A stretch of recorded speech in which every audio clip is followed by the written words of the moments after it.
Donc, pour me présenter, pour ceux qui ne me connaissent pas, je suis Debra Albeck. Je fais partie de l'équipe de développement commercial ici chez LinkedIn.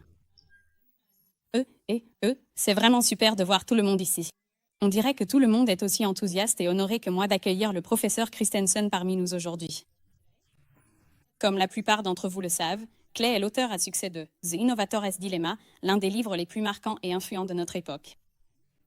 Bien que publié il y a 15 ans, la théorie de l'innovation disruptive de Clay continue d'être citée et appliquée dans les stratégies d'entreprise des sociétés technologiques du monde entier, et elle est probablement plus pertinente que jamais pour les entreprises d'aujourd'hui. En fait, cette semaine même, lors de la conférence Brainstorm Tech de Fortune à Aspen, l'un des panels s'intitulait « Innovation disruptive, combat de chiens dans le cloud » et réunissait des PDG de Box, Intui et YouSendit. LinkedIn, bien sûr, a très bien réussi à bouleverser l'industrie du retraitement. C'est la bonne nouvelle. La mauvaise nouvelle, c'est que si nous ne continuons pas à reconnaître la valeur de l'innovation et à prendre des risques, nous nous exposons à de futures technologies disruptives. Le professeur Christensen a suivi son best-seller avec 5 autres publications, dont des livres qui servent de cadre d'analyse pour des questions sociales complexes, comme l'éducation et la santé. Son livre le plus récent, How to Measure Your Life, reprend ses enseignements marquants en management et les applique à la vie personnelle de chacun, afin de garantir non seulement une carrière réussie, mais aussi épanouissante, de profiter de relations enrichissantes. Enfin, en tant qu'ancien camarade de Jeff Skilling d'Enron à la HBS, le professeur Christensen nous aide à faire en sorte que nous puissions tous mener une vie intégrée, selon ses propres mots, rester en dehors de la prison. Au cours de la dernière décennie, Clay a fondé un cabinet de conseil en management, un think tank à but non lucratif et une société d'investissement. Il siège au conseil d'administration de Tata Consultancy Services, WR Ambrecht et Franklin Covey. Il est également professeur à la Harvard Business School, où j'ai eu la chance d'assister à son cours très prisé et de le connaître en tant que personne inspirante. Clay ? Elle est aussi vraiment très intelligente, vous savez. Je me souviens exactement de l'endroit où elle était assise. C'était tout en haut, au centre, une place à gauche du... Oui? Il y a juste une ou deux autres choses que vous devez savoir sur moi. J'ai eu, une série de problèmes de santé difficiles. Le plus récent remonte à environ 1 an et demi, j'ai eu un AVC. Un caillot est venu de quelque part et s'est logé juste ici, dans mon cerveau et a détruit la partie de mon cerveau qui permet de formuler la parole et l'écriture. Et juste comme ça, je ne pouvais plus parler et, c'est mon métier. Donc ça a été plutôt difficile. Mais ce que j'ai fait, c'est que je suis allé, à l'aéroport et j'ai acheté une copie de Rosetta Stone pour l'anglais et avec notre petite fille aînée, qui a 5 ans, on a commencé par la leçon 1, niveau 1, et j'ai juste réappris à parler. Donc vous allez, me voir lutter pour trouver le mot. Si vous connaissez le mot que j'essaie de dire, dites-le moi, comme ça ce sera plus rapide.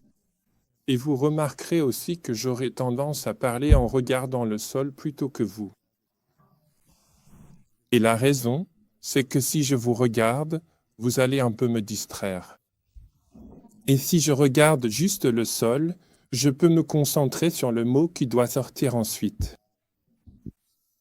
Donc ce n'est pas que je sois soudainement devenu timide, c'est juste une transition, le temps que j'apprenne à faire ça, ça m'aide. Je vais simplement, expliquer d'où vient ce livre le plus récent, comment vais-je mesurer, comment allez-vous mesurer votre vie. D'aider et peut-être quelques autres parmi vous qui êtes allés à la Harvard Business School, vous vous rendez compte peu de temps après avoir obtenu votre diplôme que la compétence principale de la Harvard Business School, c'est de soutirer des dons aux anciens élèves. Et cela se manifeste de bien des façons, mais l'une des plus importantes, c'est qu'ils vous invitent tous les 5 ans à revenir pour une réunion d'anciens, et soi-disant, vous venez pour revoir vos amis. En réalité, il veut vous retourner dans tous les sens et secouer tout l'argent que vous avez sur vous. Et je me souviens, j'étais dans la promotion de 79, et depuis, je suis revenu tous les 5 ans. Quand nous sommes revenus pour la 5e réunion, c'était incroyable. Presque tout le monde était revenu. La plupart de mes camarades de classe avaient épousé des personnes bien plus belles qu'eux. Et plusieurs d'entre eux, beaucoup même, avaient des enfants qui étaient tout simplement adorables. Leur carrière semblait avancer à un rythme qu'ils n'auraient jamais imaginé. Et on avait vraiment l'impression que tout allait bien pour tout le monde. Mais ensuite, quand je suis revenu pour la 10e, la 15e, la 20e, puis la 25e réunion, des fissures ont commencé à apparaître dans notre armure. Et en particulier, des amis dont on pensait qu'ils viendraient et avec qui on était impatient de renouer le contact ne sont pas venus. Et quand on demandait autour de nous « Que lui arrive-t-il ?» plus souvent qu'on ne l'aurait imaginé, la réponse était « Il est dans un divorce compliqué. » 2. Sa famille est juste une épave. Son spa, son épouse s'est remariée, a déménagé à l'autre bout du pays et quelqu'un d'autre élève ses enfants. Et ils le feraient. Certains revenaient, avec ce genre d'histoire, très riches et très malheureux dans leur vie. Et je pense qu'en règle générale, d'après ce que j'ai pu observer et ce que j'ai vu dans ma propre vie, ainsi que dans celle de mes amis les plus proches et de mes étudiants, au final, la source la plus profonde et la plus durable de joie véritable dans nos vies quotidiennes vient indubitablement des relations intimes et significatives avec notre famille, nos enfants chers et proches, et nos amis les plus fidèles. Si vous faites une corrélation entre l'argent et le bonheur, le coefficient n'est pas significatif, il n'est pas significatif et il est généralement négatif.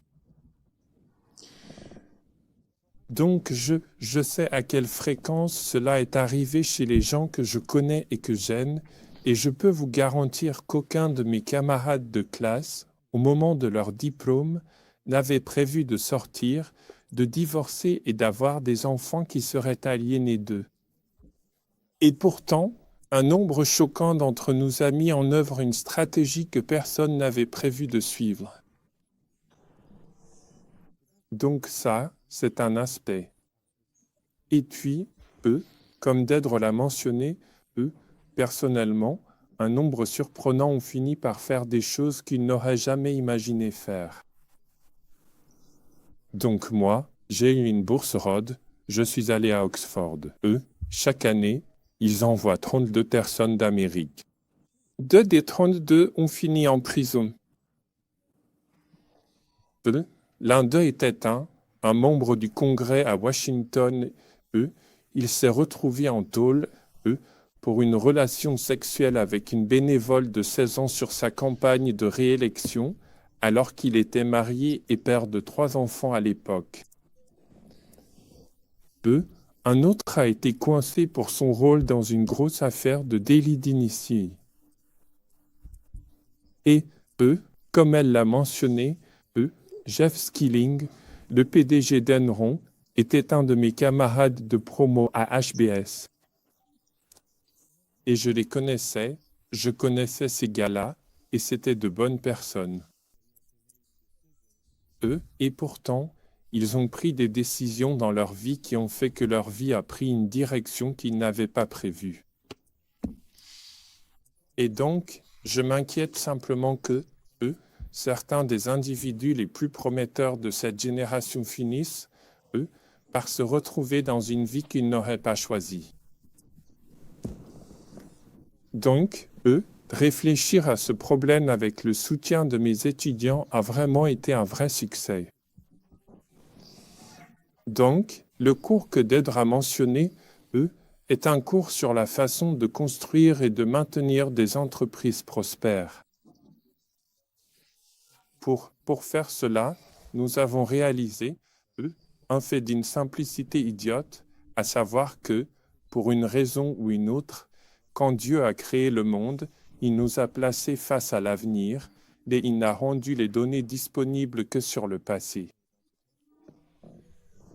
Et si vous, comme nous apprenons à nos études diplômés à nos étudiants qu'ils doivent être guidés par les données, se baser sur les faits et être analytiques dans leur prise de décision, d'une certaine manière, nous condamnons nos diplômés à agir quand la partie est déjà terminée. Et le problème avec cette situation, c'est qu'il faut regarder vers l'avenir sur lequel il n'y a aucune donnée et soit on le fait à pile ou face, soit il faut avoir des théories de causalité. Parce que ceux d'entre vous qui ont, une expérience en sciences savent que lorsqu'on parle de théorie, il s'agit en fait d'une affirmation de causalité. Qu'est-ce qui cause quoi et pourquoi? Et avec mes étudiants, au fil des années, nous avons essayé de construire des théories de causalité sur l'aspect commercial de l'entreprise afin de pouvoir prédire à l'avance que lorsque nous, en tant que dirigeants, prenons des mesures, nous puissions prévoir avec une certaine certitude ce qui se produira en conséquence de ces actions. Et donc ce que j'ai fait, ce que nous avons fait en tant que groupe d'étudiants, fait que nous avons passé tout le semestre à étudier ces théories de causalité, puis nous les avons utilisées comme une sorte de paire de lunettes pour examiner un cas d'entreprise en difficulté. Et nous essayons, à travers le prisme de la théorie, de voir si nous pouvons expliquer comment ils en sont arrivés là. Et ensuite, quelles actions permettraient de résoudre le problème et lesquelles ne le feraient pas.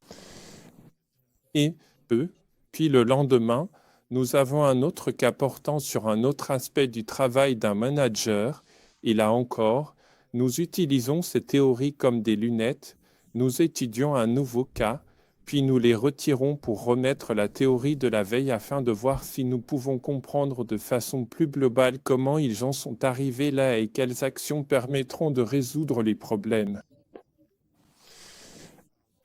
Et cela s'est avéré être une entreprise assez utile pour nous, alors que nous essayons d'expliquer ce qui se passe dans la société qui nous entoure.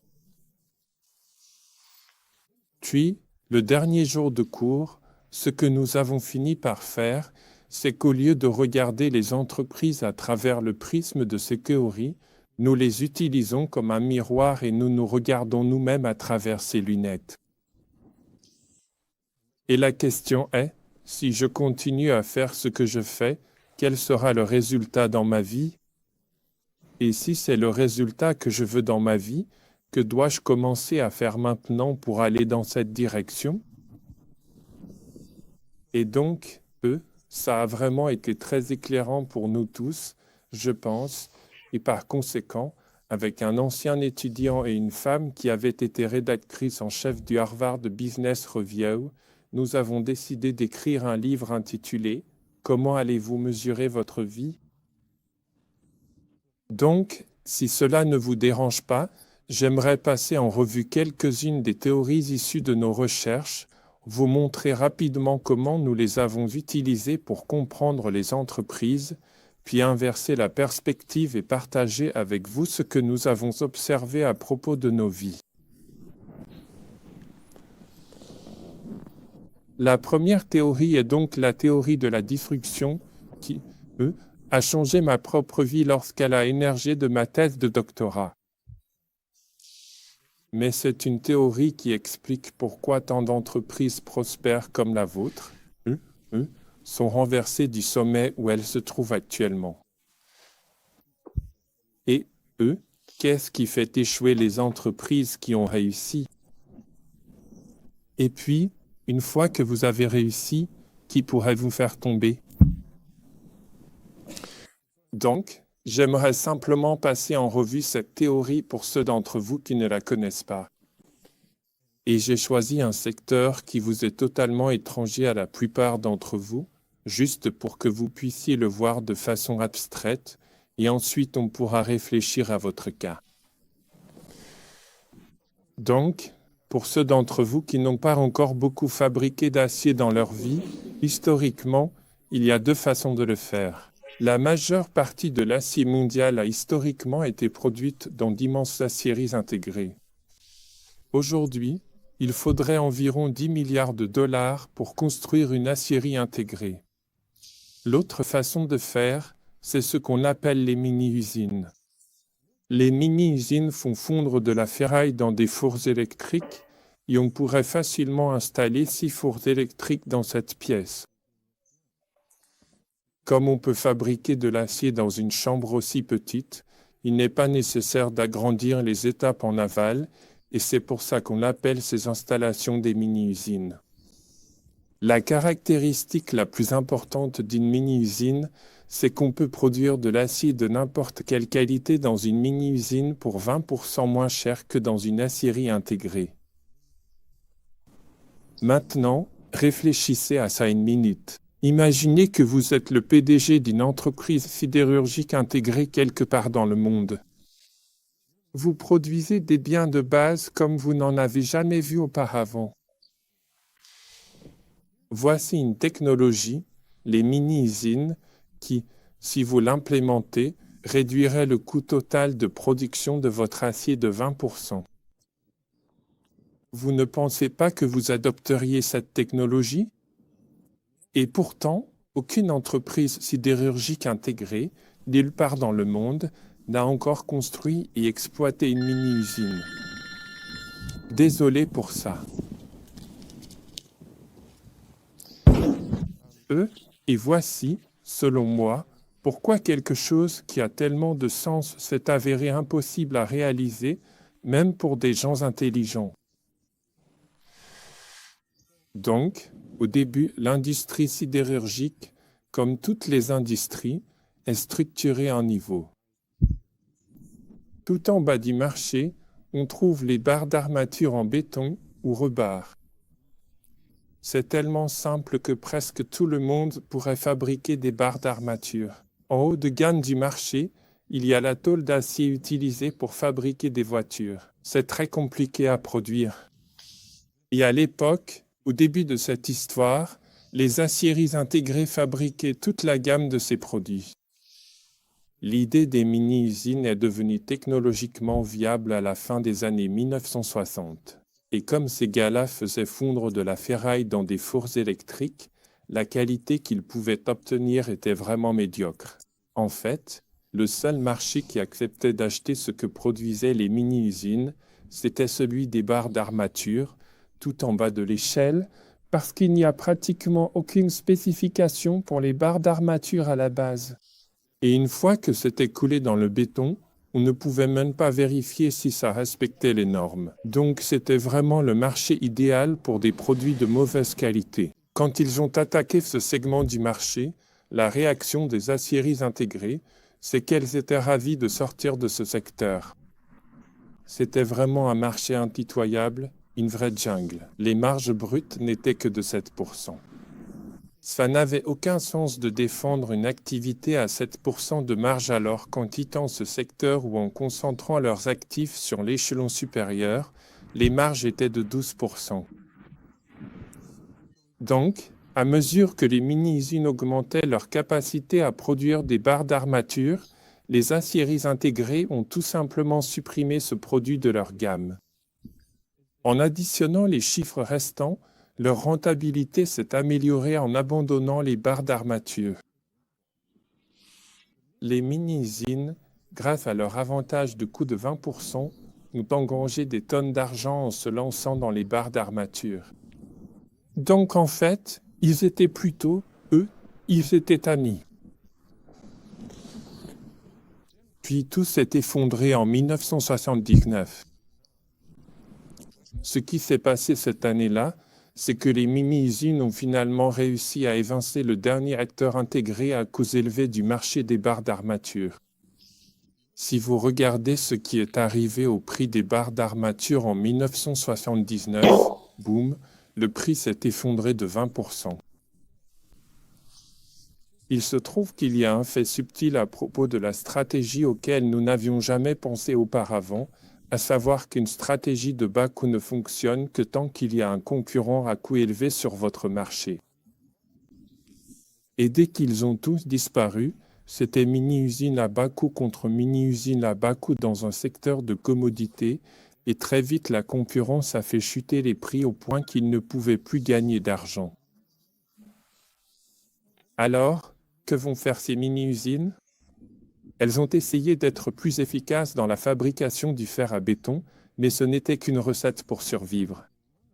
L'une d'elles a regardé le marché et s'est dit, si on pouvait fabriquer de l'acier plus gros et de meilleure qualité, on gagnerait de l'argent à nouveau, car les marges là-bas sont 2 fois supérieures à ce qu'on fait ici. Alors elles ont repoussé leur capacité pour s'attaquer à ce segment du marché. En faisant cela, la réaction des aciéries intégrées a été, franchement, elles étaient ravies de sortir de ce secteur parce que c'était vraiment un marché féroce, du genre chacun pour soi. Elles ne pouvaient réaliser que 12% de marge brute, alors que si elles fermaient ces lignes et concentraient leurs actifs sur l'acier de construction, les marges montaient à 18%. Donc, elles font la même chose. En éliminant la partie la moins rentable de leur gamme de produits et en additionnant les chiffres restants, leurs marges brutes se sont améliorées à mesure qu'elles se retiraient. Quand les mini-laminoirs sont arrivés, ils avaient un avantage de coût de 20% et donc leur rentabilité est revenue. Et encore une fois, tout le monde était plutôt content, les uns comme les autres.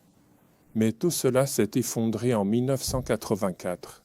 C'est cette année-là que les mini-laminoirs ont finalement réussi à évincer le dernier acteur intégré à coûts élevés du marché des cornières, des barres et des tiges.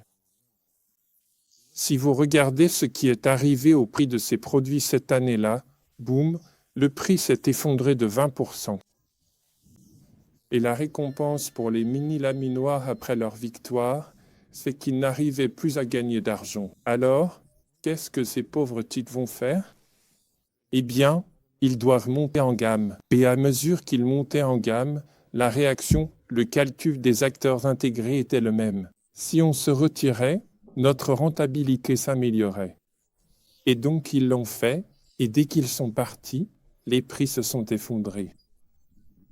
Qu'est-ce que Nucor va faire ? Ils doivent trouver comment s'attaquer à l'acier en feuille, là où les marges sont plus intéressantes. Et en faisant cela, la réaction des aciéries intégrées a été de se retirer, de quitter l'acier de base et de se concentrer sur les aciers spéciaux. Et c'est là où ils en sont aujourd'hui. Aujourd'hui, en Amérique du Nord, les mini-usines représentent environ 65% de toute la production et toutes les aciéries intégrées sauf une ont fait faillite. Vous remarquerez que j'ai pu raconter toute l'histoire sans utiliser une seule fois les mots « manager stupide » parce qu'il n'y a aucune stupidité impliquée d'un côté comme de l'autre. Chaque fois que les aciéries intégrées se retiraient d'un secteur, leur rentabilité s'améliorait et chaque fois que les mini-usines y entraient, leur rentabilité s'améliorait aussi et le mécanisme causal derrière ce phénomène de disruption, c'est la recherche du profit.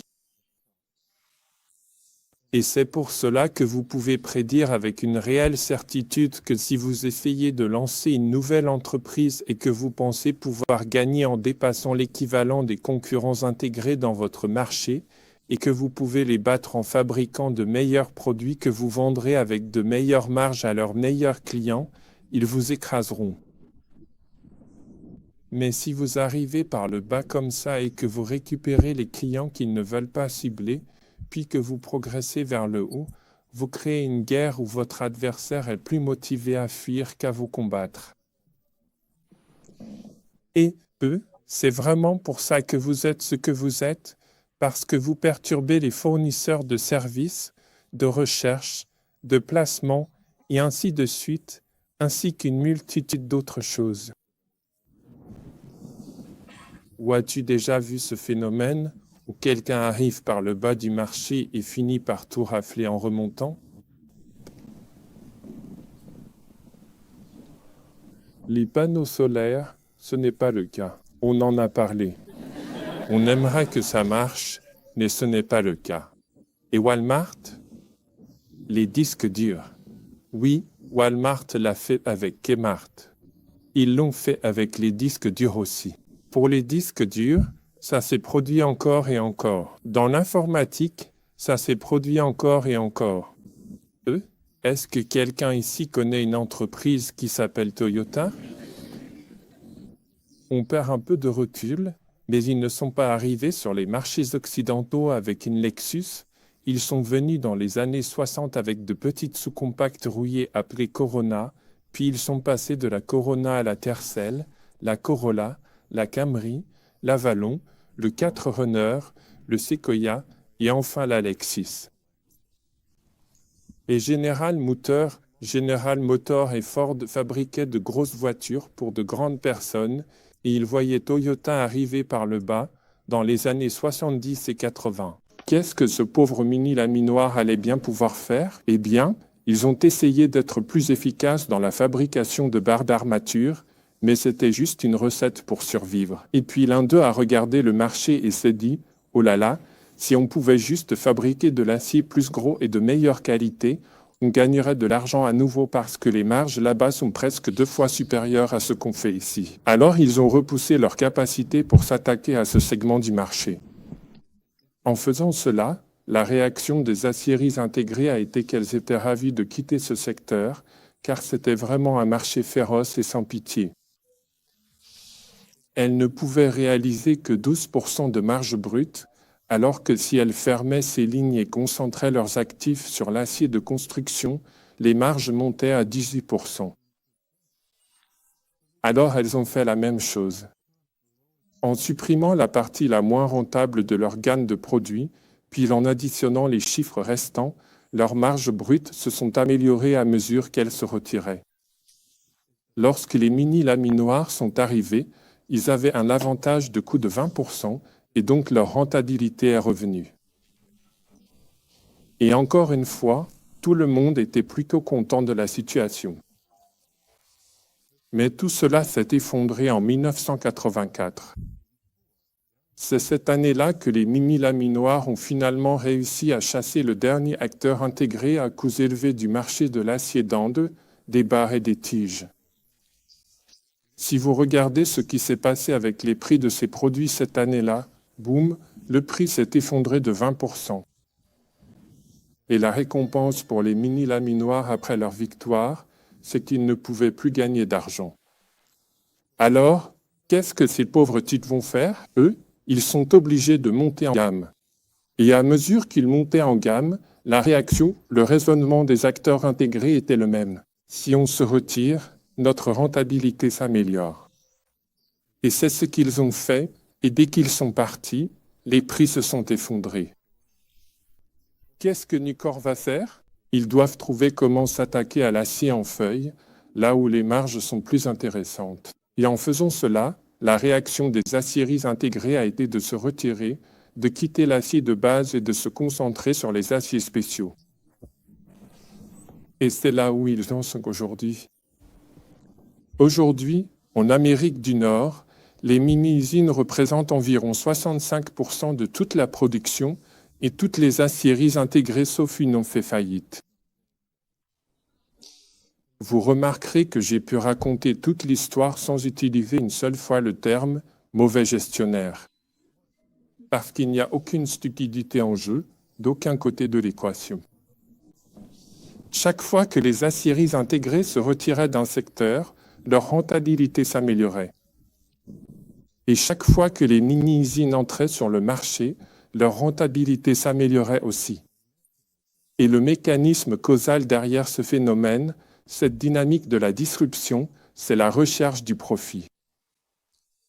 Et c'est pour cela que vous pouvez prédire avec une réelle certitude que si vous essayez de lancer une nouvelle entreprise et que vous pensez pouvoir gagner en dépassant l'équivalent des concurrents intégrés dans votre marché, et que vous pouvez les battre en fabriquant de meilleurs produits que vous vendrez avec de meilleures marges à leurs meilleurs clients, ils vous écraseront.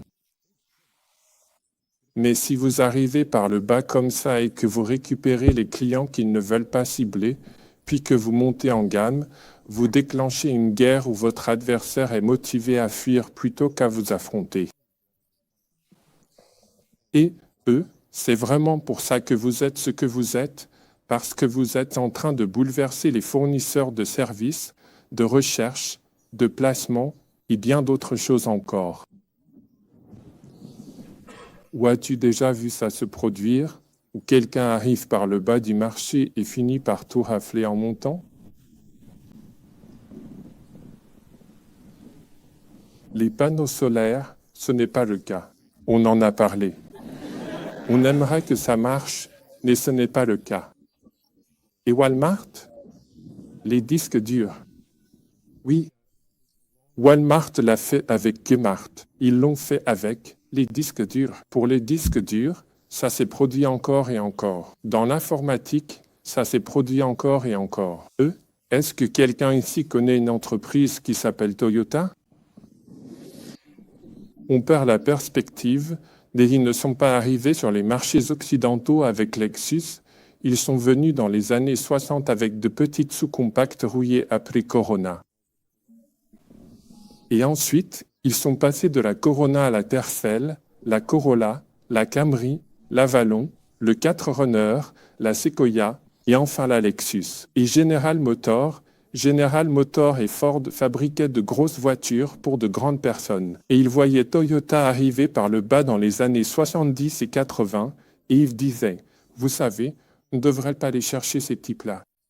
Alors ils concevaient des produits qu'ils appelaient Chevette ou Pinto, des petits sous-compacts, mais ils comparaient ensuite la rentabilité de ces sous-compacts avec celle de fabriquer des SUV encore plus gros et des pick-up encore plus grands pour des gens encore plus grands. Ça n'avait aucun sens. Et donc, Toyota a bouleversé Détroit et Détroit a pratiquement disparu. Qui tue Toyota?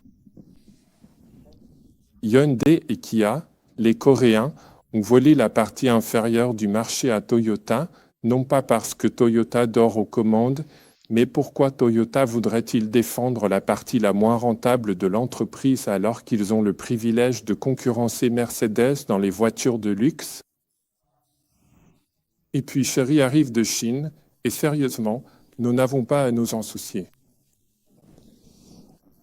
Qui tue, Oracle? Salesforce. Et c'est exactement la même chose qui se passe là-bas. Et Cisco a perturbé Vicent, et maintenant Huawei passe sous Cisco et cela arrive tout le temps. Dernière question à ce sujet. Si vous revenez aux plus grandes entreprises sidérurgiques intégrées, comme US Steel ou Bethlehem Steel, qui a décidé de se faire tuer, ce qui s'est passé, est-ce que les dirigeants ont réuni le conseil d'administration et élaboré un plan pour foncer droit dans le mur et finir en faillite? Sérieusement, qui a pris la décision? En fait, la réponse est personne, non. Mais collectivement, ce sont des individus qui ont pris des décisions qui, au moment où elles ont été prises, semblaient, tactiques et sans conséquences. Je pense qu'aujourd'hui, je ne vais pas vendre de fer à béton. Je pense que je vais vendre de la tôle d'acier à quelqu'un. Ou alors, je suis le planificateur dans une usine. Je pense qu'on ne va pas programmer de production de fer à béton cette semaine. On va faire autre chose. Et toutes ces décisions individuelles ont été prises d'une manière qui semblait logique, mais au final, cela revient à mettre en œuvre une stratégie que personne n'avait l'intention de suivre. Et pour les entreprises que nous venons de mentionner et qui sont maintenant en train d'être perturbées, cela arrive même si les cadres supérieurs ne diraient jamais qu'ils veulent se faire éliminer. Mais faire ce qui semble juste, en fait, n'a pas de sens si l'on regarde sur le long terme. Donc, si on prend cela et qu'on essaie de l'appliquer à nos propres vies, on remarque que la façon dont ces gens mesuraient la performance sur l'axe vertical, c'était la marge brute. Si je vise des marges brutes plus élevées, notre rentabilité s'améliore. Et la façon dont vous mesurez l'entreprise fait une énorme différence sur ce que vous allez prioriser ou non. Maintenant, si vous pensez à cela en Amérique, le dernier président Bush a déclaré que nous ne laisserions aucun enfant de côté.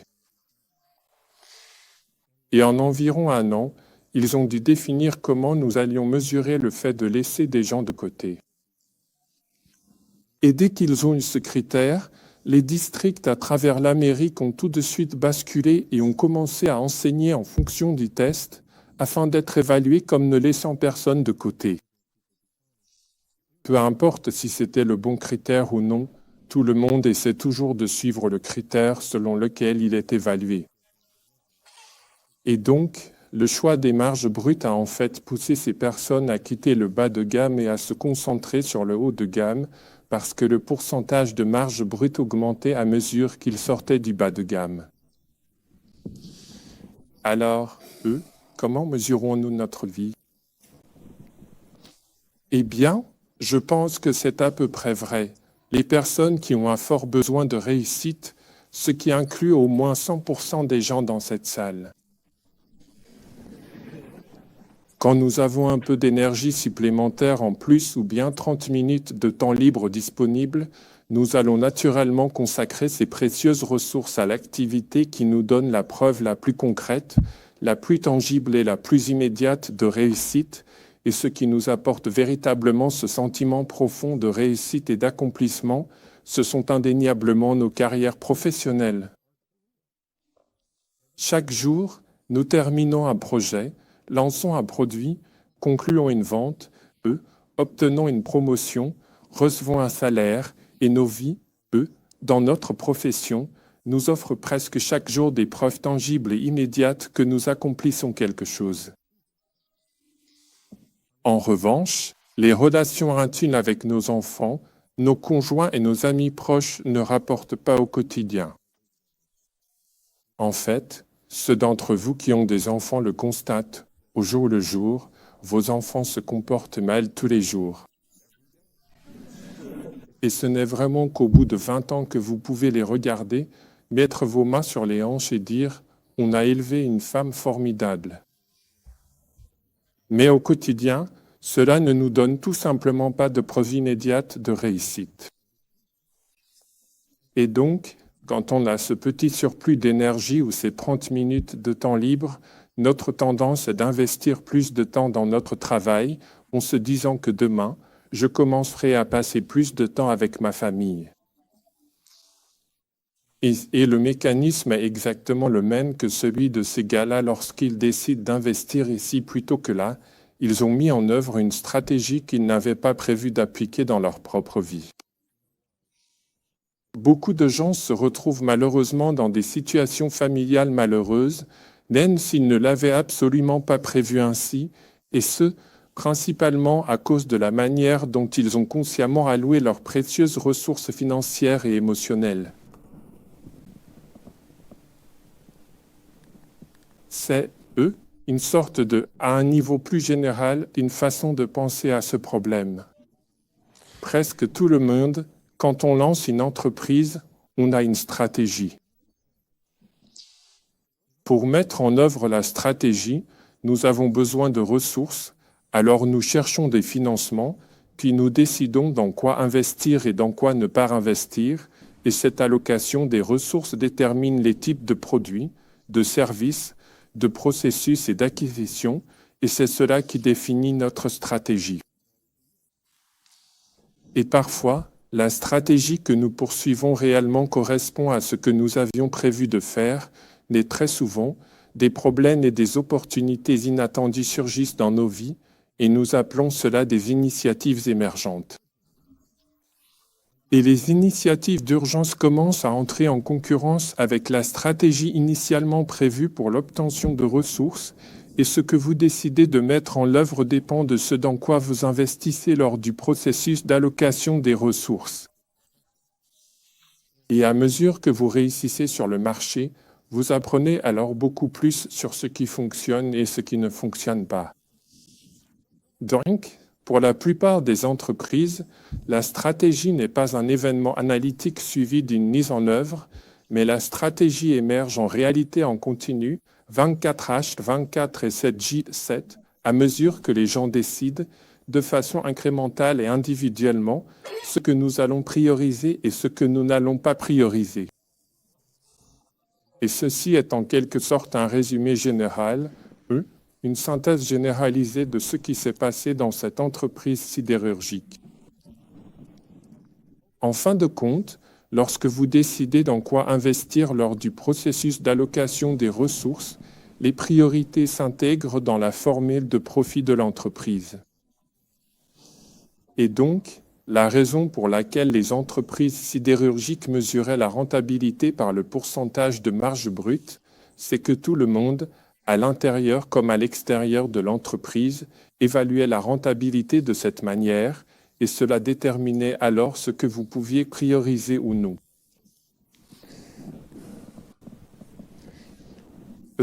Alors comment gérer ce problème? Voici comment Clay Christensen a décidé de s'y prendre. Lors de mon premier emploi dans un cabinet de conseil à Boston appelé le Boston Consulting Group, groupe de conseil.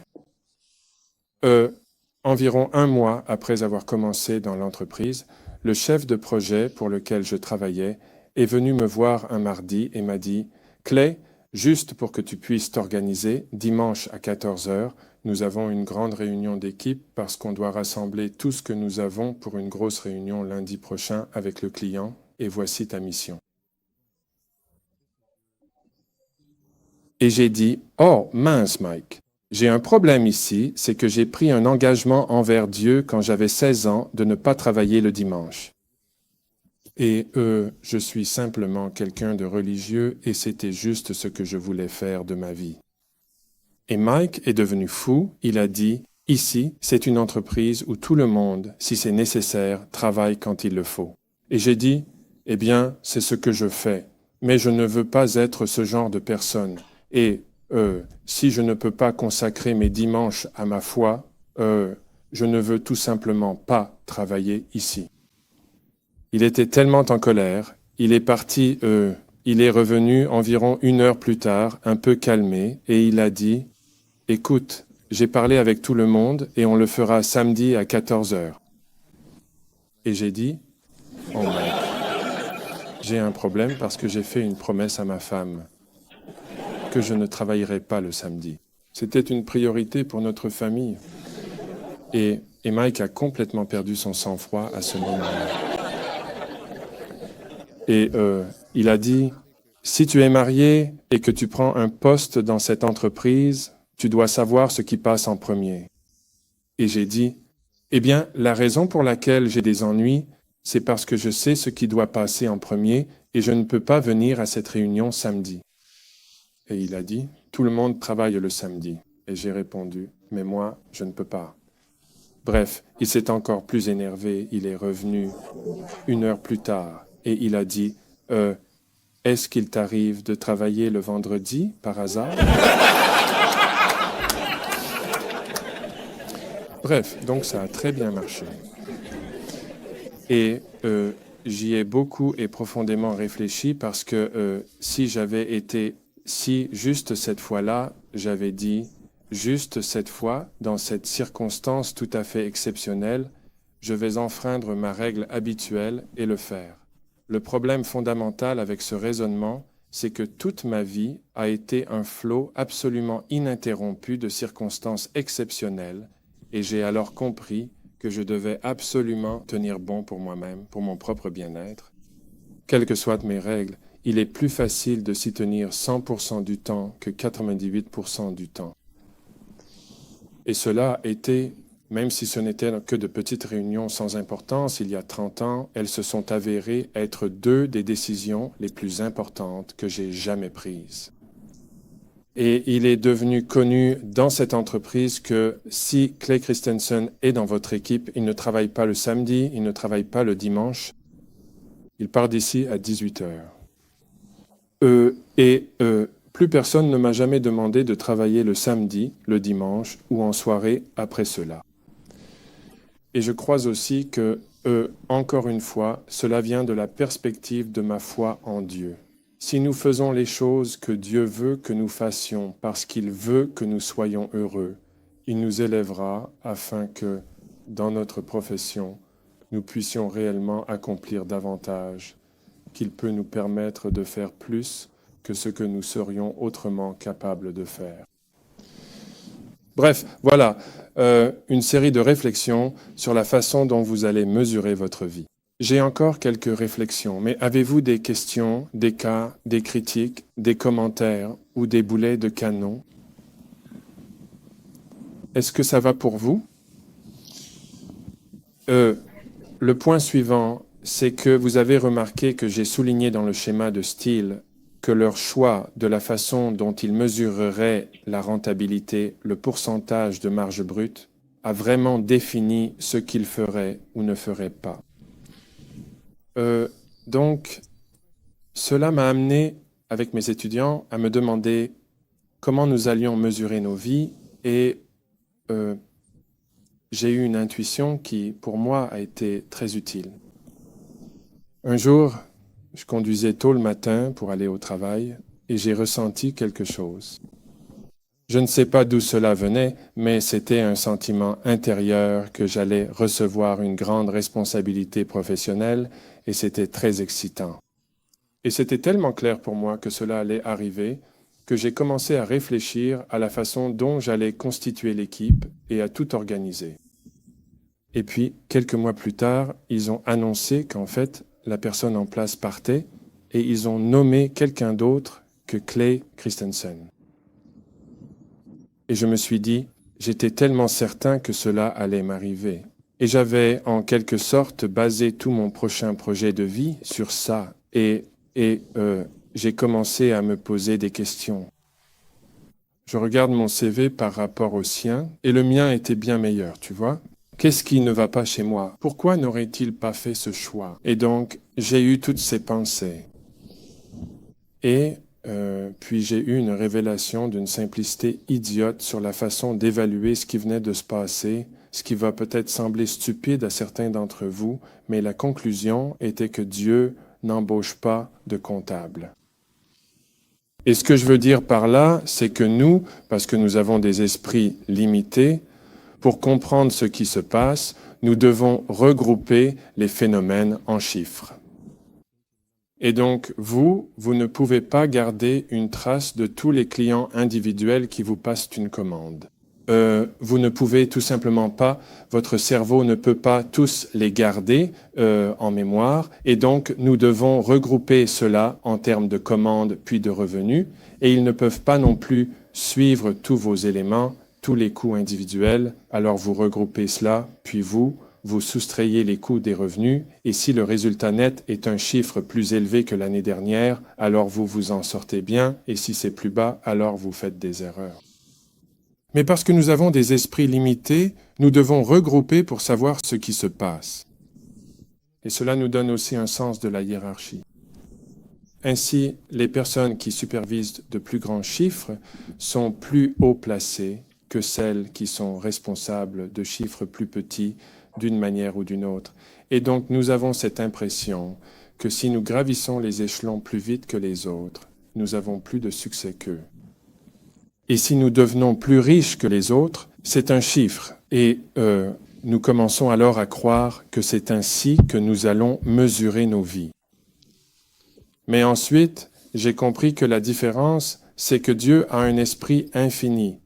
Et cela signifie qu'il n'a pas besoin de regrouper au-delà du niveau des individus pour avoir une compréhension complète de tout ce qui se passe dans le monde. Et parce qu'il n'a pas besoin de regrouper au-delà du niveau des individus, c'est pourquoi je dis qu'il n'embauche pas de comptable. Lorsque j'aurai mon entretien avec Dieu à la fin de ma vie, il ne sera même pas question dans la conversation que j'ai été professeur à la Harvard Business School ou que j'ai fondé une entreprise qui a très bien réussi. Cela ne sera pas évoqué. Et tout ce qu'il va faire, c'est dire « Très bien, Clay, je t'ai placé dans cette position. Parlons simplement des personnes dont tu as béni la vie en utilisant tes talents pour les aider à devenir plus performantes et de meilleures personnes. Puis je t'ai mis dans cette autre situation et parlons des personnes dont tu as aidé la vie à s'améliorer et ainsi de suite. Et c'est de cela dont nous parlerons. Les chiffres, en fait, ne seront jamais mentionnés dans cette conversation.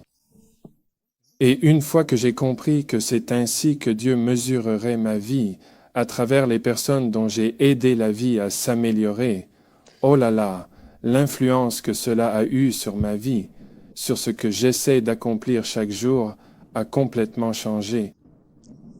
Et chaque jour, je prie simplement pour qu'il y ait quelqu'un dans mon entourage que je puisse aider à devenir une meilleure personne.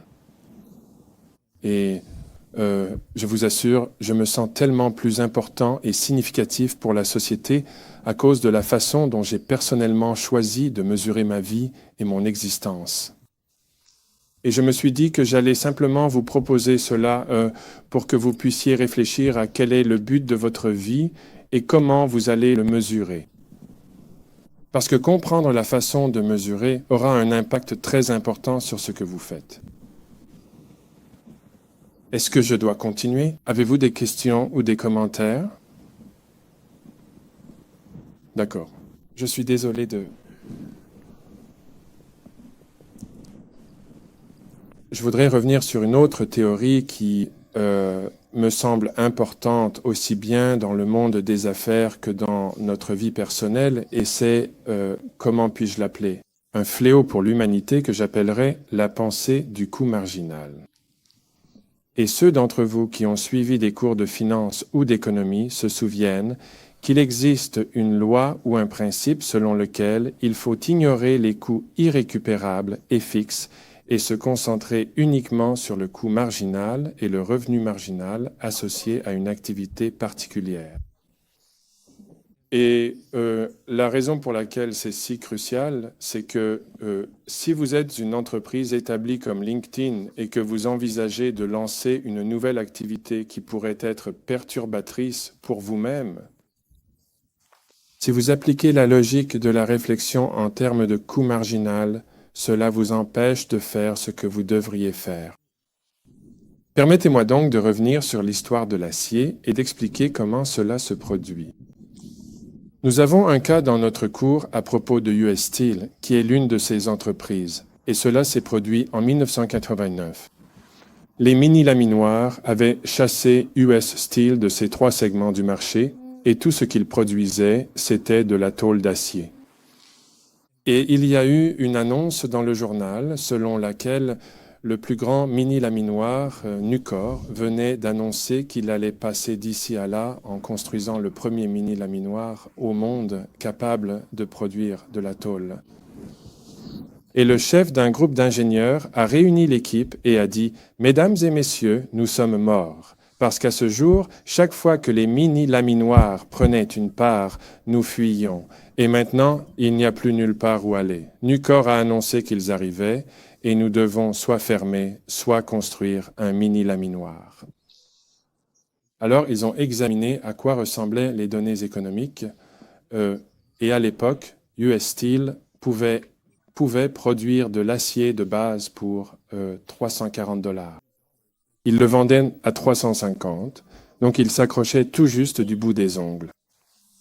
S'ils construisaient une mini-usine, ils pouvaient produire à un coût tellement plus bas que le bénéfice net par tonne était multiplié par 6, ce qui était très attractif dans l'industrie sidérurgique.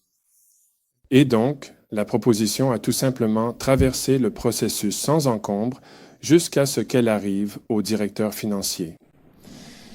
Et le directeur financier a regardé cela et a dit « Attendez une minute, je n'arrive pas à croire que vous envisagiez même de construire une nouvelle usine pour laminer des tôles. Nous avons 30% de capacité excédentaire dans nos usines existantes. Si vous voulez produire une autre tôle d'acier, faites-le dans nos usines actuelles, car le coût marginal de production n'est que de $15 et vous pouvez la vendre à 350, alors faites le calcul. Est-ce logique de créer quelque chose de nouveau ou simplement d'utiliser ce que nous avons?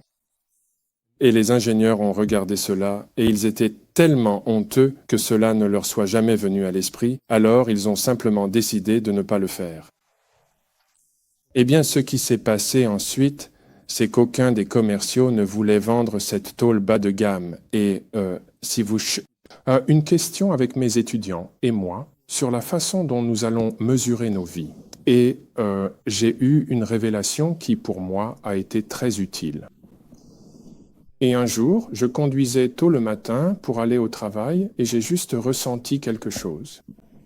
Je ne sais pas d'où cela venait, mais c'était un sentiment intérieur que j'allais recevoir une grande responsabilité professionnelle et c'était très excitant. Et c'était tellement clair pour moi que cela allait arriver que j'ai commencé à réfléchir à la façon dont j'allais constituer l'équipe et à tout organiser. Et puis, quelques mois plus tard, ils ont annoncé qu'en fait, la personne qui était là partait et ils ont nommé quelqu'un d'autre que Clay Christensen. Et je me suis juste dit, j'étais tellement certain que cela allait m'arriver. Et j'avais en quelque sorte fondé tout, vous savez, mon prochain projet de cette période de ma vie autour de ça. Et j'ai commencé à me poser des questions. J'ai comparé mon CV au sien et le mien était bien meilleur, vous voyez? Et qu'est-ce qui ne va pas chez moi? Pourquoi n'aurait-il pas fait ce choix? Et donc j'ai eu toutes ces pensées. Et puis j'ai eu une intuition d'une simplicité idiote sur la façon d'évaluer ce qui venait de se passer, ce qui va peut-être sembler stupide à certains d'entre vous. Mais la conclusion, c'était que Dieu n'embauche pas de comptable. Et ce que je veux dire par là, c'est que nous, parce que nous avons des esprits finis, pour comprendre ce qui se passe, nous devons regrouper les phénomènes en chiffres. Et donc vous ne pouvez pas garder en mémoire tous les clients individuels qui vous passent une commande.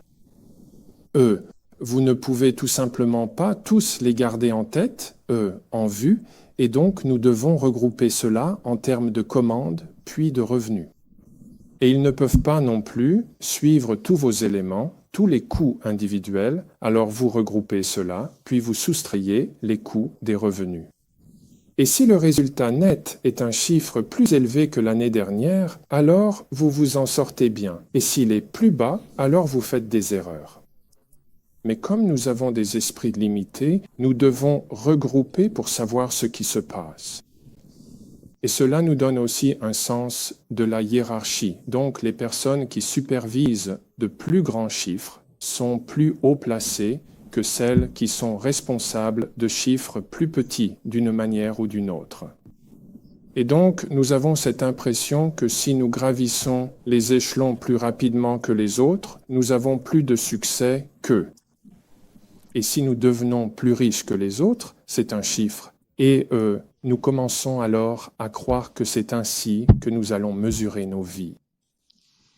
Mais ensuite, j'ai compris que la différence, c'est que Dieu a un esprit infini. Et cela signifie qu'il n'a pas besoin d'agréger au-dessus du niveau des individus pour avoir une compréhension complète de tout ce qui se passe dans le monde. Et parce qu'il n'a pas besoin d'agréger au-dessus du niveau des individus, c'est pourquoi je dis qu'il n'embauche pas de comptable.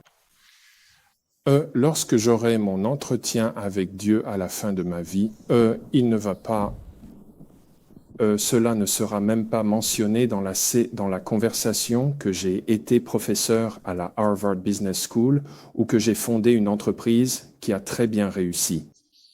Cela ne sera pas évoqué. Et tout ce qu'il va faire, c'est dire « Très bien, Clay, je t'ai placé dans cette position. Parlons simplement des personnes dont tu as béni la vie en utilisant tes talents pour les aider à devenir plus performantes et de meilleures personnes. Puis je t'ai mis dans cette autre situation. Et parlons des personnes dont tu as aidé la vie à s'améliorer, et ainsi de suite. » Et c'est de cela dont nous parlerons. Les chiffres, eux, en fait, ne seront jamais mentionnés dans cette conversation. Et une fois que j'ai compris que c'est ainsi que Dieu mesurerait ma vie, à travers les personnes dont j'ai aidé la vie à s'améliorer, oh là là, l'influence que cela a eue sur ma vie, sur ce que j'essaie d'accomplir chaque jour, a complètement changé. Et chaque jour, je prie simplement et sincèrement qu'il y ait quelqu'un dans mon entourage proche à qui je puisse devenir pour être une meilleure personne, une personne plus accomplie. Et je vous assure, je me sens tellement plus important et significatif pour la société à cause de cette façon dont j'ai personnellement décidé de mesurer ma vie et mon existence.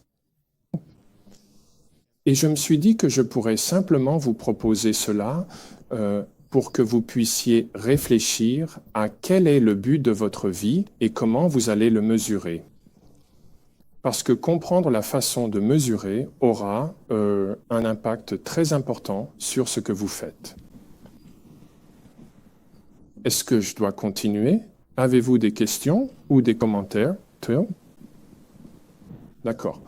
Je suis désolé, je voudrais revenir sur une autre théorie qui me semble importante aussi bien dans le monde des affaires que dans notre vie personnelle.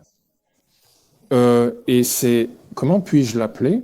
Un fléau pour l'humanité que j'appellerais la pensée du coût marginal. Et ceux d'entre vous qui ont suivi des cours de finance ou d'économie se souviennent qu'il existe une loi ou un principe selon lequel il faut ignorer les coûts irrécupérables et fixes et se concentrer uniquement sur le coût marginal et le revenu marginal associé à une activité particulière. Et la raison pour laquelle c'est si crucial, c'est que si vous êtes une entreprise établie comme LinkedIn et que vous envisagez de lancer une nouvelle activité, peut-être quelque chose qui pourrait vous perturber vous-même, si vous appliquez la logique de la pensée du coût marginal, cela vous empêche de faire ce que vous devriez faire. Permettez-moi donc de revenir sur l'histoire de l'acier et d'expliquer comment cela se produit. Nous avons donc une étude de cas dans notre cours sur US Steel, qui est l'une de ces entreprises, et cela s'est produit en 1989. Les mini-laminoirs avaient chassé US Steel de ces 3 segments du marché, et tout ce qu'ils produisaient, c'était de l'acier en feuilles. Et il y a eu une annonce dans le journal selon laquelle le plus grand mini-laminoir, Nucor, venait d'annoncer qu'il allait passer d'ici à là en construisant le premier mini-laminoir au monde capable de produire de la tôle. Et le chef d'un groupe d'ingénieurs a rassemblé l'équipe et a dit « Mesdames et messieurs, nous sommes morts. Parce qu'à ce jour, chaque fois que les mini-laminoirs prenaient une part, nous fuyions.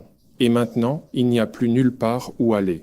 Nucor a annoncé qu'ils arrivaient et nous devons soit fermer, soit construire un mini-laminoir. » Alors, ils ont examiné à quoi ressemblaient les données économiques et à l'époque, US Steel pouvait produire de l'acier de base pour $340. Ils le vendaient à 350, donc ils s'accrochaient juste du bout des ongles. S'ils construisaient une mini-usine, ils pouvaient produire à un coût tellement plus bas que le bénéfice net par tonne était multiplié par 6 et c'était très attractif dans l'industrie sidérurgique. Et donc, la proposition a tout simplement traversé le processus sans encombre jusqu'à ce qu'elle arrive au directeur financier.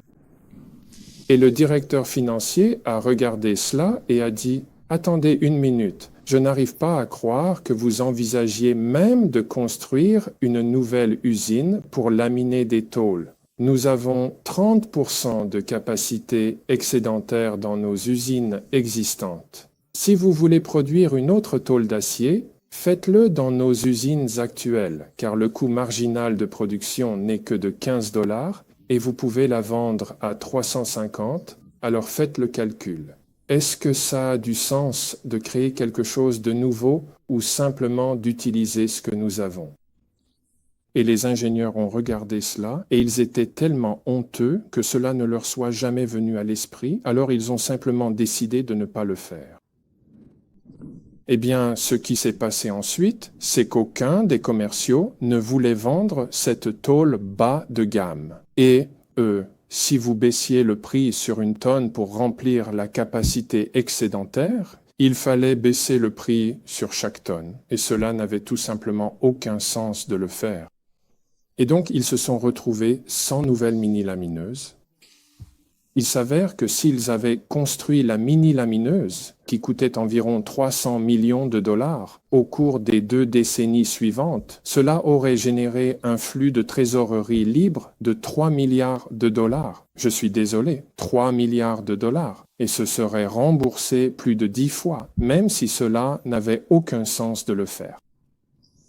Et cela m'a vraiment aidé dans ma vie, parce que lorsque j'ai vu des entreprises se faire perturber, je leur disais, vous savez, votre force de vente qui est très performante dans ce domaine n'est en réalité d'aucune utilité pour ces innovations de rupture. Vous devez constituer une nouvelle force de vente pour cela. Et ils me répondent toujours, Clay, tu es tellement académique. Tu n'as aucune idée du coût que représente le déploiement d'une nouvelle force de vente. Nous devons utiliser celle que nous avons déjà. Ou je dirais, vous savez, votre marque qui fonctionne très bien sur cette trajectoire de maintien, elle ne marchera pas ici. Vous devez créer une nouvelle marque. Et la réaction est toujours, Clay, tu n'as aucune idée du coût que représente la création d'une nouvelle marque. Nous devons utiliser notre structure existante. Et une start-up dira, les gars, je suppose qu'il faut qu'on construise une force de vente, non? Et ils le font tout simplement. Ou bien, il nous faut une marque, et ils le font tout simplement. Et la question était, pourquoi les grandes entreprises qui ont tout le capital trouvent-elles si coûteux de créer de nouvelles choses alors que les start-up le font tout simplement? Et j'ai compris que tout cela était lié à cette logique du coût marginal. Donc chaque fois qu'un cadre supérieur doit prendre une décision ou faire un investissement, il y a 2 options au menu, le coût total de créer quelque chose de nouveau contre le coût marginal d'utiliser ce que nous avons déjà en place. Et le coût marginal l'emporte toujours sur le coût total. Mais dans une start-up, ils n'ont rien d'établi à mesurer ou à exploiter, alors ils le font tout simplement. Et cette logique du coût marginal pousse entreprise prospère après entreprise prospère à décider qu'il est plus logique de continuer à faire ce qu'ils ont déjà construit plutôt que de créer quelque chose de nouveau.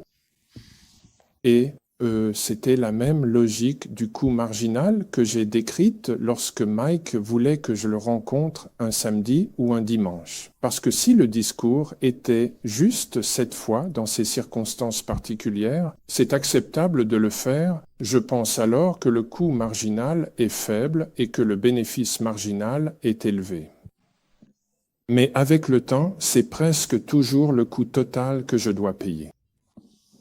Et ce langage, de la réflexion sur le coût marginal, quand on est confronté à la pornographie, on regarde cela et on se dit « le coût marginal de s'y adonner est très faible, surtout si je peux le garder secret ». Mais petit à petit, cela s'accumule et mène au divorce et à des choses terribles. Et donc, c'est juste une autre façon de réfléchir à l'importance, en fait, d'utiliser ces principes pour examiner nos vies. Je vais en faire juste une dernière, si ça vous va. Des questions ou des critiques ou... Très bien. Celle-ci m'a particulièrement amusé.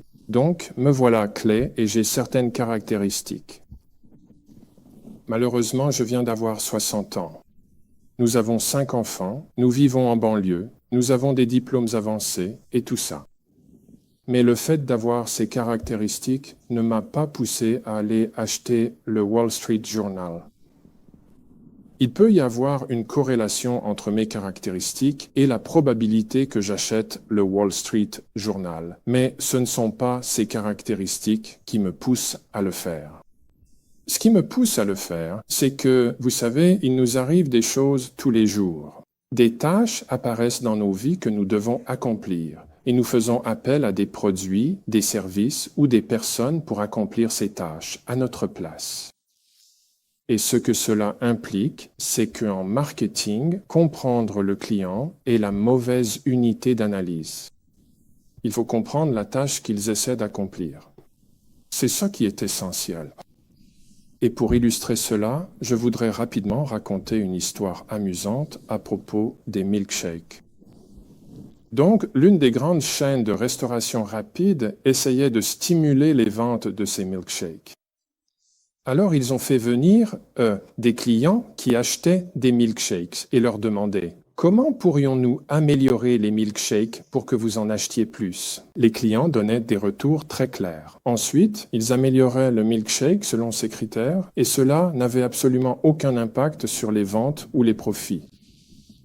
Nous les avons donc convaincus que ce n'était pas la bonne façon de voir les choses. Vous devez comprendre quel est le travail qu'ils essaient d'accomplir, qui les a poussés à venir ici pour embaucher un milkshake. Alors, un collègue et moi avons passé 18 heures dans un restaurant un jour à prendre des notes très précises sur à quelle heure il arrivait, est-ce qu'il l'achetait. Ce sont presque tous des hommes. Qu'est-ce qu'il portait? A-t-il acheté autre chose avec? Était-il seul? L'a-t-il mangé sur place ou est-il parti avec? Et il s'est avéré que près de la moitié des milkshakes étaient vendus avant 8h30 du matin. Ils étaient toujours seuls. C'était la seule chose qu'ils achetaient, et ils montaient toujours dans leur voiture et repartaient avec. Alors, pour comprendre quel était le job qu'ils essayaient de faire si tôt le matin, nous sommes revenus le lendemain et nous nous sommes postés devant le restaurant afin de pouvoir interroger ces personnes dès qu'elles sortaient avec leur milkshake. Et, dans un langage qu'ils pouvaient comprendre, je leur disais essentiellement « Excusez-moi, s'il vous plaît, j'ai un problème. Quel travail essayez-vous d'accomplir qui vous a poussé à venir ici à cette heure affreuse pour engager un milkshake ?» Et comme ils avaient du mal à répondre, je leur disais « Eh bien, réfléchissez à la dernière fois où vous étiez dans la même situation, avec le même besoin à satisfaire, mais où vous n'êtes pas venu ici engager un milkshake. Qu'avez-vous engagé à la place ?» Et il s'est avéré qu'ils avaient tous le même job à faire tôt le matin, à savoir qu'ils avaient un long trajet ennuyeux jusqu'au travail et qu'ils avaient simplement besoin de quelque chose à faire pendant qu'ils conduisaient pour ne pas s'endormir. Une main devait être sur le volant, mais on m'a donné une autre main et il n'y avait rien dedans et j'avais juste besoin de m'occuper pendant que je conduisais. Je n'ai pas faim, mais je sais que j'aurai faim d'ici 10 heures, donc j'ai besoin de quelque chose qui va tomber lourdement dans mon estomac et y rester toute la matinée. Bonne question. Qu'est-ce que j'engage quand j'ai ce job à faire? Vous savez, je n'y avais jamais pensé avant, mais vendredi dernier, j'ai engagé une banane pour faire le job. Croyez-moi, n'engagez jamais de banane. Elles disparaissent en 3 minutes. Vous avez faim dès 7h30. Si vous promettez de ne pas le dire à ma femme, j'engage souvent des donuts. Mais en fait, eux non plus ne font pas le job quand j'y pense. Ils mettent des miettes partout sur mes vêtements. Ils rendent mes doigts tout collants. Ils disparaissent trop vite. Ouais, je prends des bagels, mais franchement, ils sont tellement secs et sans goût. Je dois conduire la voiture avec les genoux pendant que je mets la confiture, les céréales et le fromage dessus. Et une fois, le téléphone a sonné et j'ai eu de gros ennuis. J'ai engagé une barre Snickers une fois, mais je me suis senti tellement coupable que je n'ai plus jamais engagé de Snickers. Mais laissez-moi vous dire, quand je viens ici et que je prends ce milkshake, il est tellement épais qu'il me faut 25 minutes pour l'aspirer à travers cette paille fine. Qui sait quels sont les ingrédients? Je m'en fiche. Tout ce que je sais, c'est que je n'ai pas faim de toute la matinée. Et il tient parfaitement ici dans mon porte-gobelet. Je peux même le pencher sur le côté et il ne tombe pas. C'est juste parfait. Et il s'avère que le milkshake fait le travail mieux que n'importe lequel des concurrents. Et les concurrents ne sont pas les milkshakes de Burger King, mais ce sont des bananes, des donuts, des bagels, des barres Snickers, du café et ainsi de suite. Et puis, l'après-midi, il était choisi pour un travail totalement différent. Mais une fois qu'ils ont compris quel était le job, ils se sont rendus compte, oh mon Dieu, nous avons amélioré le milkshake sur des aspects de performance qui sont sans rapport avec le job. Et ce qui est crucial, c'est que nous ne les connaissions même pas. Nous n'en étions même pas conscients. Donc, en comprenant cela, comment amélioreriez-vous le milkshake du matin? Eh bien, vous le rendez encore plus épais pour qu'il faille plus de temps à le boire avec la paille. Vous pourriez mélanger, le prendre. Tu remuais de petits morceaux de fruits dedans et tu le rendais différent chaque jour. Pas pour les aider à devenir en bonne santé, parce qu'ils ne l'achètent pas pour devenir en bonne santé. Mais tu conduis juste et tu te dis, et eux, ça apporte de l'imprévu dans une routine normale. Et puis tu déplaces la machine distributrice de derrière le comptoir à l'avant du comptoir et tu installes une carte prépayée à passer. Comme ça, tu peux juste entrer en vitesse, faire le plein et repartir sans jamais faire la queue.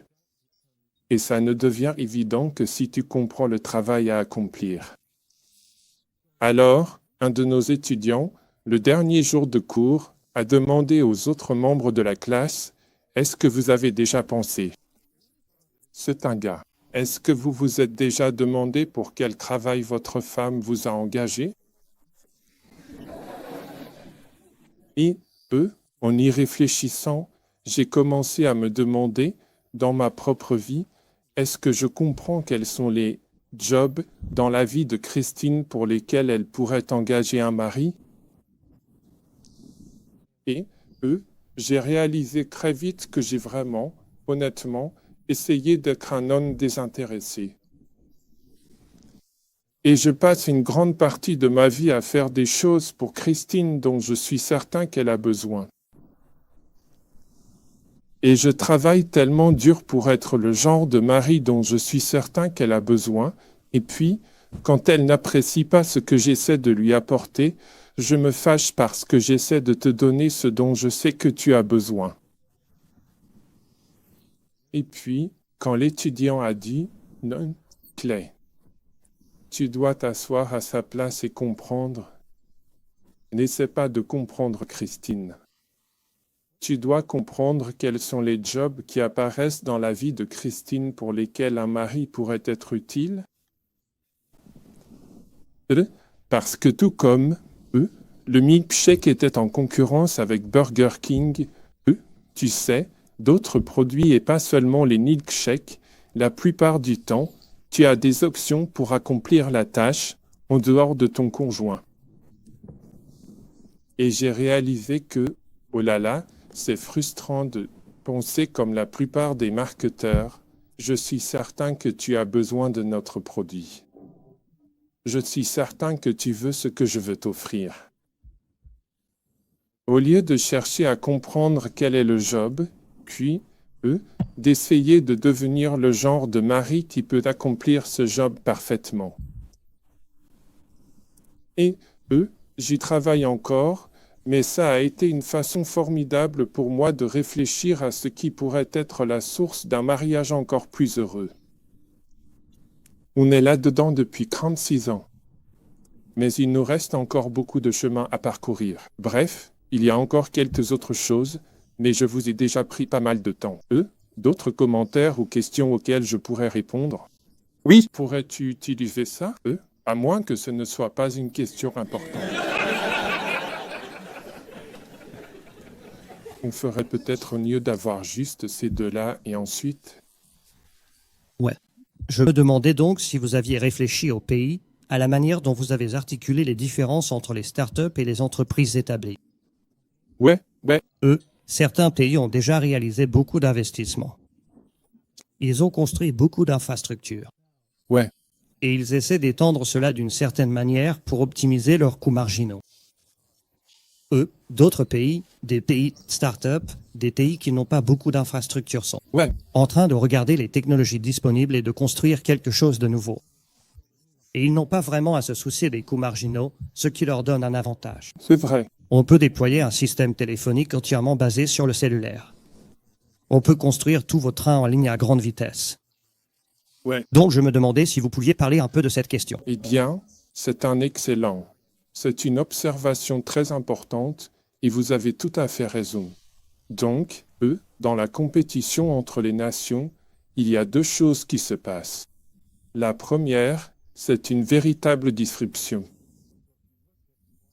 Donc, Si vous regardez pourquoi l'économie japonaise était si robuste dans les années 70 et 80, puis s'est effondrée dans les années 90 et au cours de notre siècle, la raison, c'est que les entreprises japonaises ont bouleversé la base manufacturière américaine.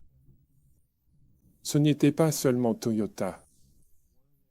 Mais les uns après les autres, ils nous ont bouleversés et eux, puis la Corée, Taïwan et Singapour sont arrivés en bas du marché et ont à leur tour bouleversé le Japon à mesure que leurs produits atteignaient le haut de gamme. Et ensuite sont arrivés la Chine et l'Inde, et maintenant le Vietnam est déjà en train de faire la même chose à ces pays-là, vous voyez? Donc, c'est une explication, de l'impact macroéconomique de la destruction microéconomique. Mais l'autre point est très important parce que, si vous êtes en croissance, alors vous devez sans cesse ajouter de la capacité. Et chaque fois que vous ajoutez de la capacité, vous mettez en œuvre la technologie la plus récente. Et si vous n'êtes pas en croissance et qu'il y a une nouvelle technologie, le calcul veut que le coût marginal vous pousse à rester avec ce que vous avez déjà. Et donc, c'est une réalité très dure. Ils pensent que la croissance est la conséquence d'une bonne technologie et de gens intelligents. Mais en réalité, la croissance est un apport à être capable de maintenir le succès. À cause de la théorie du coût marginal. C'est un magnifique résumé. Alors merci. Merci. Salut. Question sur vous parliez du, et lorsque vous pensez au développement de produits et de services, le travail qu'ils remplissent. Ouais. Comment résolvez-vous le conflit inhérent qu'on observe souvent, en particulier dans les grandes entreprises bien établies, où un produit ou un service peut répondre à un besoin du client, mais peut aussi remplir une fonction dont l'entreprise elle-même a besoin? Vous savez, on en parle en termes de taxe stratégique. Il y a, vous savez, Microsoft se retrouve souvent confronté à cela. Je pense qu'il y a d'autres, il y a des moments même avec nos propres produits où nous discutons de ces questions, où, il peut y avoir différents besoins auxquels quelque chose essaie de répondre, que ce soit un objectif ou une mission interne, par opposition à un objectif pour le client final. Ouais. Eh bien, c'est une excellente question. Je pense que tu veux juste séparer les deux emplois. Et en règle générale, je ne veux pas être désobligeant, mais il existe une classe de sciences humaines que nous appelons les spécialistes du marketing. Je ne sais pas si vous les avez déjà rencontrés. Mais ils existent lorsque vous développez un nouveau produit qui ne fait pas ce que le client a besoin de faire. Et donc, vous embauchez des spécialistes du marketing pour convaincre le client après coup qu'ils ont besoin de ce que vous avez décidé qu'ils avaient besoin. Le marketing est en fait beaucoup plus productif et efficace s'il fait pleinement partie intégrante du processus de développement du produit. En y contribuant, pour décider, vous savez, quel est le travail. Et si vous faites cela bien, vous n'avez pas besoin de marketing, vous avez besoin de... Désolé, je pense qu'il y a juste, potentiellement, une différence entre, les choses que vous voulez faire pour générer des effets de réseau et celles qui sont bonnes pour l'individu. Donc, cela n'est peut-être pas bénéfique pour l'individu, mais si l'individu le fait, c'est bénéfique pour l'ensemble. Donc, c'est plutôt ce conflit-là, plutôt qu'un « je ne comprends pas le client ». Oui. Eh bien, c'est comme ça que j'essaie d'y réfléchir en séparant les questions, parce que si vous faites quelque chose pour les effets de réseau, il y a de fortes chances que cela n'ait jamais cet impact si cela ne répond pas aux besoins de la personne qui est le client et qui doit l'acheter. Et une fois que vous avez compris cela, vous pouvez alors ajouter des caractéristiques au produit ou au service pour obtenir cet effet de second niveau, à condition que cela ne compromette en rien sa mission première, le job à accomplir. Mais je pense que c'est exact, cela doit être une décision prise en série et non en parallèle. C'est une excellente question. Dernière question, puis il vaudrait mieux vous laisser repartir. Merci beaucoup d'être venu ici, tout d'abord. J'ai une question à propos de ce que vous disiez, à la fois au niveau personnel et au niveau de l'entreprise. Il semble que beaucoup de ce dont vous parlez concerne essentiellement la gestion du changement d'une certaine manière, n'est-ce pas? Donc, nous avons toutes ces perturbations qui arrivent, à la fois au niveau personnel et au sein des organisations. Est-ce qu'il y a, d'après votre expérience, des choses que les entreprises font ou que les individus font qui les rendent meilleurs pour anticiper ce qui va arriver, pour gérer des situations comme, par exemple, celle de l'acier, et qui leur évite de se retrouver dans cette position? Oui, c'est une excellente question. Et je n'ai pas encore la réponse. Je vais vous dire où j'en suis à ce stade. Et c'est, dans ma vie personnelle, en consacrant réellement des parts de mon énergie et de mon temps à ma famille, à Dieu et à ma profession, que j'ai trouvé la meilleure solution. Une autre chose, c'est que j'essaie de ne jamais travailler seul, mais de faire tout ce que je fais avec mes enfants. Donc, au lieu d'acheter de belles maisons, nous avons acheté des maisons délabrées que nous devons rénover nous-mêmes. Et à chaque fois que je fais quelque chose, je le fais avec les enfants. Et travailler ensemble, on a passé, de merveilleux moments ensemble. Donc, en essayant d'organiser ma vie, j'ai essayé de mettre toutes les tâches à accomplir sur le même terrain, si cela a du sens. Dans une entreprise, il est très clairement prouvé que si vous essayez de vous autodisrupter depuis l'organisation principale, la probabilité de réussir la prochaine vague est nulle. Cela n'est jamais arrivé. Et la seule façon d'y parvenir, c'est de créer une unité commerciale totalement indépendante, car elle a besoin d'un modèle économique différent. Et c'est crucial, parce que vous ne recevrez jamais un email des dirigeants disant « Les gars, vendredi dernier, on s'est fait disrupter ».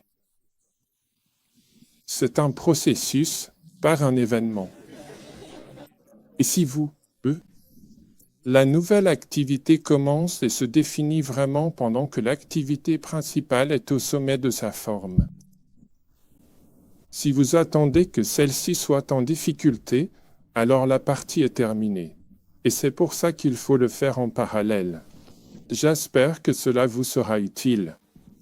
Eh bien, vous avez gaspillé, vous aussi, une bonne heure lors d'un après-midi important, mais je vous suis reconnaissant d'avoir pris le temps de la passer avec moi. Et si je peux être utile, je travaille juste à HBS, donc, laissez-moi vous aider de toutes les manières possibles. C'est une super entreprise et vous êtes formidable. Merci beaucoup.